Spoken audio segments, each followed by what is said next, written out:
Pourquoi la génération Z ne cherche plus à faire carrière dans une seule et même entreprise comme les générations précédentes? C'est ce qu'on va voir aujourd'hui dans cette vidéo. C'est parti!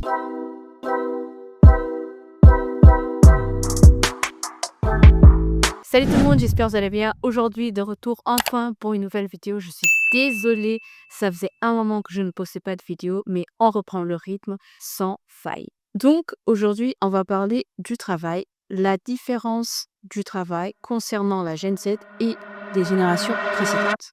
Et pour répondre à cette question, je vais vous donner plusieurs faits qui justifient leur point de vue par rapport à la vision du travail.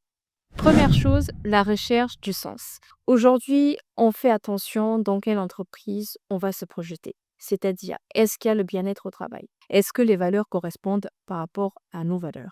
Par exemple, pour parler de manière simple, même si tu as un gros salaire, mais si tu ne te sens pas bien dans l'entreprise, à un moment donné, tu vas partir. Ensuite, l'équilibre entre la vie pro et perso. Et là, je parle de flexibilité et de conditions de travail. Ces jeunes d'une vingtaine d'années rechercheraient surtout de la flexibilité et de l'autonomie. Donc, ce qui veut dire que concrètement, tu ne vas plus sacrifier ton temps de famille, ton temps de vie perso par rapport à l'entreprise. Ce qui veut dire qu'auparavant, les gens sacrifiaient leur temps de famille par rapport au boulot. Donc, ta vie de famille, ta vie perso, elle passe avant la fidélité de ton entreprise. Ensuite, la méfiance. Qu'est-ce que j'entends par là? Tout simplement les crises économiques. C'est-à-dire moins d'illusions sur la sécurité d'un CDI à vie. Concrètement, le Covid. En 2020, le Covid est arrivé. Plein de gens ont été licenciés. Donc, du jour au lendemain, des employés se sont retrouvés comme ça, sans travail. Et donc, ça a permis de créer leur business. Ça a été un déclic. Ensuite, on va pas se mentir, il y a l'attrait pour l'indépendance aujourd'hui. On est comme une génération qui cherche à être indépendant, qui cherche à être free, à avoir son propre projet, son propre business, en freelance, peu importe. C'est vraiment essayer d'être libre, d'être son propre employeur. Tout le monde n'est pas fait pour être patron, certes, mais il y a quand même une grande partie qui cherche à gérer son propre truc dans son coin. Ensuite, il y a un autre point, la rapidité et mobilité. C'est-à-dire qu'auparavant, les employés, pour gravir des échelons, ils mettaient du temps, ça mettait des années et tout. C'était un peu normal. Tu ne deviens pas directeur comme ça du jour au lendemain. Il faut que tu fasses tes preuves. Et aujourd'hui, on n'est plus dans cette patience, en tout cas, d'attendre des années, X années, par exemple 5 ans, 10 ans plus tard pour être directeur ou autre. C'est beaucoup de temps, donc on cherche plutôt à être plus rapide, à faire des expériences variées pour pouvoir monter en grade par rapport au poste qu'on souhaite. Aujourd'hui, on a une nouvelle définition du succès. Et oui, ce n'est pas comme avant, l'ancienneté et le prestige. Aujourd'hui, non, c'est plus la même chose. C'est tout simplement la liberté des expériences et des projets personnels. Maintenant, on va parler des différences. Gros zoom, qu'est-ce qu'on vise aujourd'hui, qu'est-ce qu'on visait avant.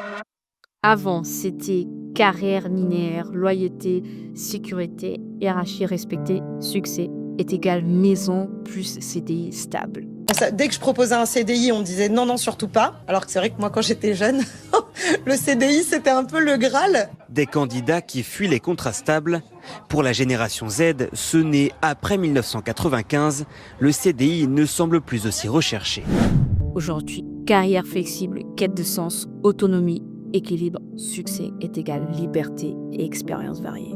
Dites-moi ce que vous en pensez. Moi, je suis archi d'accord. Aujourd'hui, on n'est plus dans cet aspect de faire 30 ans dans la même boîte, se sacrifier le dos, avoir mal, ne rien dire, subir en fait. On n'est plus dans cet aspect-là de rester toujours dans la même boîte. Je pense qu'on a envie de faire des expériences variées, de multiplier un peu les compétences et les qualités dans différentes boîtes parce que ça va nous permettre d'atteindre nos objectifs qu'on s'était fixés. Et les projets, ça peut être beaucoup de choses. Ça peut être dans l'immobilier, ça peut être dans les voyages, ça peut être dans le business, plein de choses. Et chacun, justement, profite pour en tirer un bénéfice du salariat. C'est un peu comme un moyen. Enfin, c'est clairement un moyen qui me permet d'atteindre nos objectifs. Alors qu'avant, c'était j'ai travaillé 7 jours sur 7, enfin 5 jours sur 7. Le week-end, c'est le repos. On fait les petits repas de famille, le petit concon à la maison et on retourne rebelote sans forcément avoir un objectif. Bien sûr, je ne parle pas à tout le monde. C'est pour vous donner la vision d'ensemble.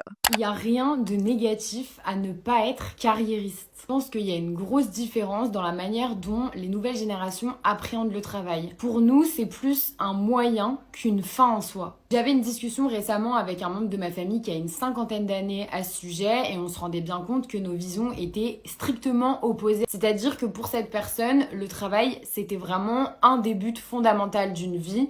Donc monter dans la hiérarchie, créer des super beaux projets, gagner énormément d'argent. Et ce que je lui ai expliqué qu'il avait beaucoup de mal à comprendre, c'est que les jeunes aujourd'hui voient le travail plutôt comme un moyen. C'est-à-dire que le travail, ça va être un moyen de gagner de l'argent et cet argent va nous servir à aller vers nos buts.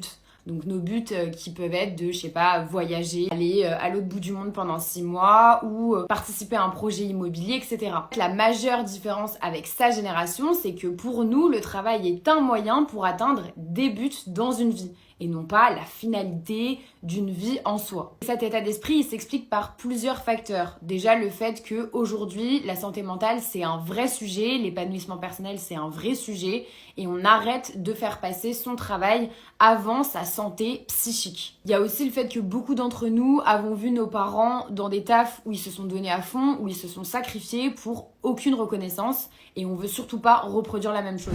Et donc, oui, moi, je vois trop ça dans mon entourage. Mais moi, je cherche à gagner full compétences, à gagner en qualité et tout. J'estime qu'à un moment donné, si que tu as fait ton tour dans la boîte, que tu t'ennuies, à un moment donné, tu vas aller voir ailleurs. Et donc, c'est ça aussi, évoluer.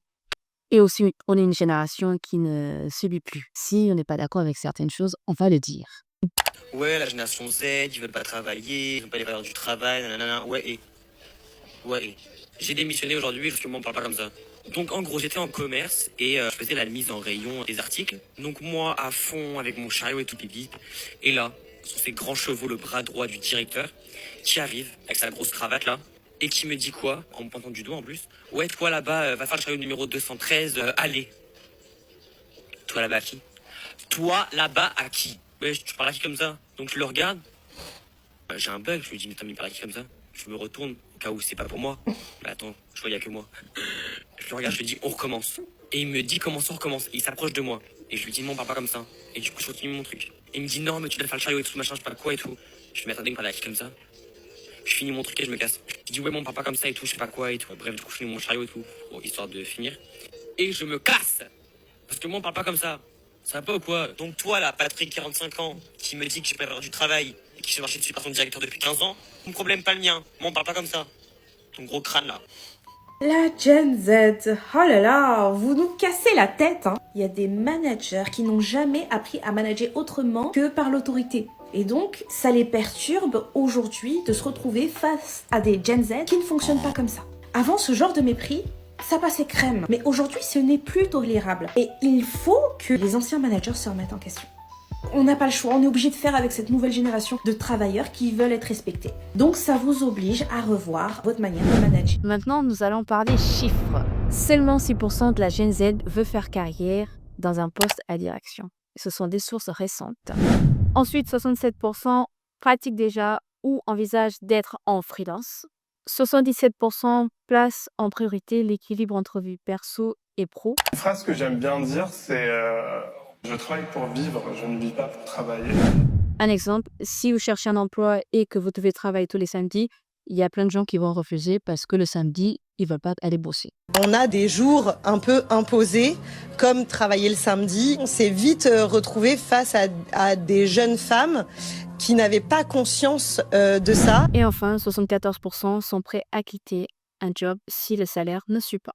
Pour conclure cette vidéo, je vais vous dire ce que j'en pense. Beaucoup de personnes pensent on ne fuit pas le travail, on réinvente la carrière.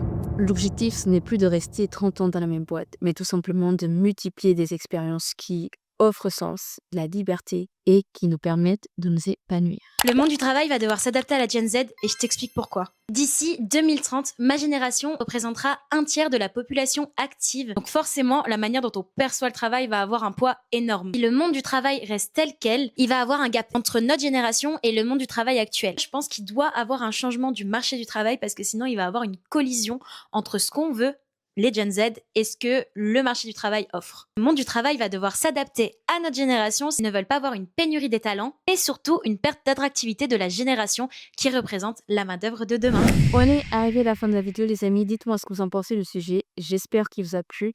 C'est un vrai sujet et moi, j'estime qu'il faut évoluer avec son temps. On n'est pas une génération qui cherche à faire le travail. Au contraire, tout simplement, le temps évolue et il faut évoluer avec son temps.